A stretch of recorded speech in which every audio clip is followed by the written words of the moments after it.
O que você faria se de repente eu te dissesse que existe um livro narrado pela morte? E não, pelo menos nesse livro, a morte não carrega uma foice e não anda com capuz preto por aí. E não, a morte não é má. A morte, ela lamenta por todas as almas perdidas. Ela lamenta por ver todos sofrerem e por um segundo ela pensa, eu não posso levar você porque não tá na sua hora. Não é você quem decide, sou eu quem decido. Então, por mais que a escolha estivesse na mão dela, ela não podia levar você porque não estava na sua hora. Mas ela sim podia levar aqueles que não estavam preparados para ela. Ela podia sim decidir se você iria viver 3 dias ou 3 anos, ou 93 anos, ou se de repente você iria ser um ser imortal, o que é humanamente possível. A própria morte fala que os seres humanos podem ser sim assustadores. Ela fala no final do livro que os seres humanos são assustadores. É a última nota da autora que ela fala isso. Mas ela fala que os seres humanos pelo menos têm a decência de morrer. Ela simplesmente não tem esse privilégio. Pode passar anos, séculos, milênios. Ela vai continuar ali observando. Ela pode estar do seu lado agora. Não sei qual é a sua crença e não estou aqui para impor uma crença sobre você. Mas a morte uma hora ou outra vai te levar. Você tendo religião ou não. Você sendo um judeu ou não. Você vivendo na época do nazismo ou não. E no livro de hoje, nós vamos contar a história da menina que roubava livros. Ah, Tony, mas o que isso tem a ver com a morte? Bom, esse livro é narrado pela morte, como eu já disse anteriormente. Ah, você não acredita? Bom, então você vai ter que ler para saber. Bom, muitas pessoas falaram que não gostaram desse livro. Eu fui uma dessas pessoas. De primeira, eu fiquei meio confusa falando do que esse livro se trata, por que a morte está narrando esse livro. Mas aí um pouquinho mais pra frente, se você tiver um pouquinho de paciência, eu peço um pouquinho de paciência. Leia pelo menos até a página 100 que você vai entender o porquê. É importante. Porque a morte tem um papel tão essencial nisso tudo. E bom, a nossa personagem principal, a menina que roubava livros. Bom, é uma ironia, né? A menina que roubava livros dentro de um livro. Vamos contar a história da Alicia, que no começo do livro já começa ela dentro de um trem sendo levada para casa dos pais adotivos, porque a mãe dela vive uma condição deplorável e não tem condição de cuidar dela e do irmão. Mas você não cita o irmão dela ao longo do vídeo. Cita? Ah, não. Infelizmente, a morte levou ele. E foi a partir daí que foi o primeiro contato da nossa roubadora de livros com a nossa querida morte. E foi aí que ela roubou o seu primeiro livro no enterro do seu irmão. O manual dos coveiros. Era algo relacionado aos coveiros. E bom, a partir daí, a gente vai começar realmente a história quando ela vai para casa dos seus pais adotivos, onde ela mora com a Rosa, uma mulher a qual é descrita como feia em alguns momentos e com um corpo quadrado feito armário e que ronca muito.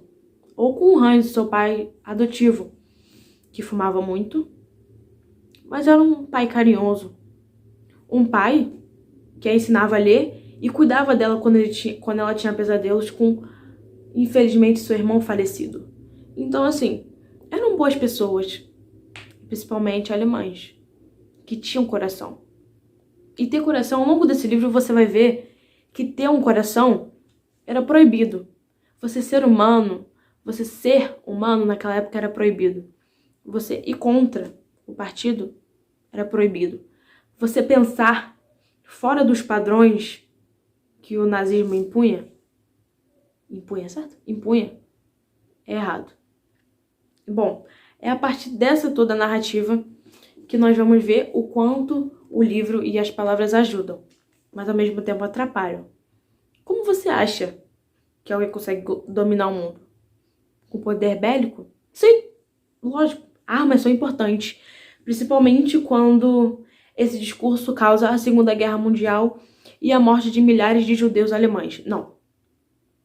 Eles não eram alemães. Eles eram a raça inferior.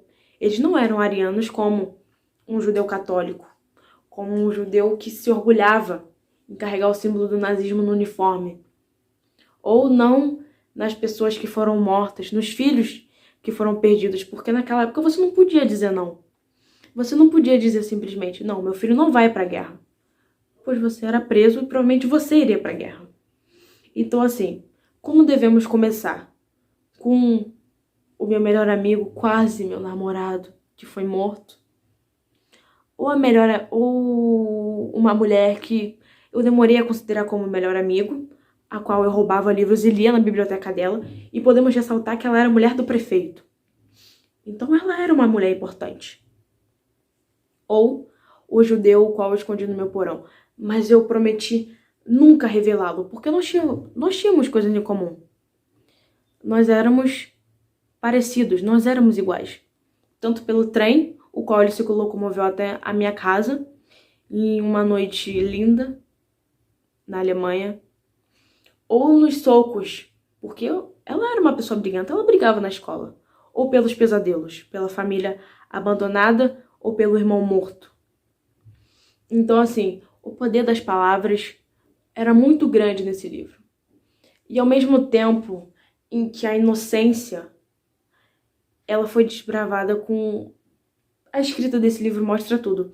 Porque ao mesmo tempo em que a morte era narrada pela nossa querida personagem principal, e a gente conseguia acompanhar paralelamente alguns personagens mais importantes.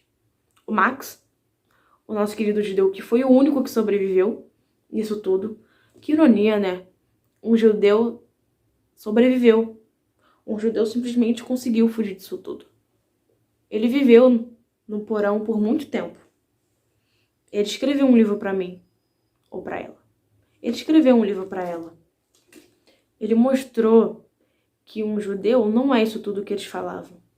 Um judeu, ele sentia dor. Um judeu, ele conseguia ler, dependendo do grau de escolaridade que ele conseguiu. Ele conseguia sorrir. Ele conseguia conversar comigo ou com ela. Ele conseguia conversar com a morte. Então, muitas vezes, nesse livro, é importante você parar para refletir a época. Porque pode ter algumas coisinhas absurdas, algumas piadas as quais não são moralmente corretas hoje em dia. Mas nós precisamos para pensar que naquela época eram. Naquela época, você fechava os olhos e tapava os ouvidos. Naquela época você não questionava. Você seguia em frente. Naquela época você não tinha livros próprios. Você roubava os livros e por meio disso você ia se conectando com todos à sua volta. Então, a morte e as palavras e os livros são conectadas. Porque a morte achou o livro onde a Alice contava a história de vida dela. Ela parou para ler. E bom, ela infelizmente foi interrompida. Porque uma bomba, um momento errado, ela foi a única que sobreviveu. Ela foi a única que parou para contar essa história.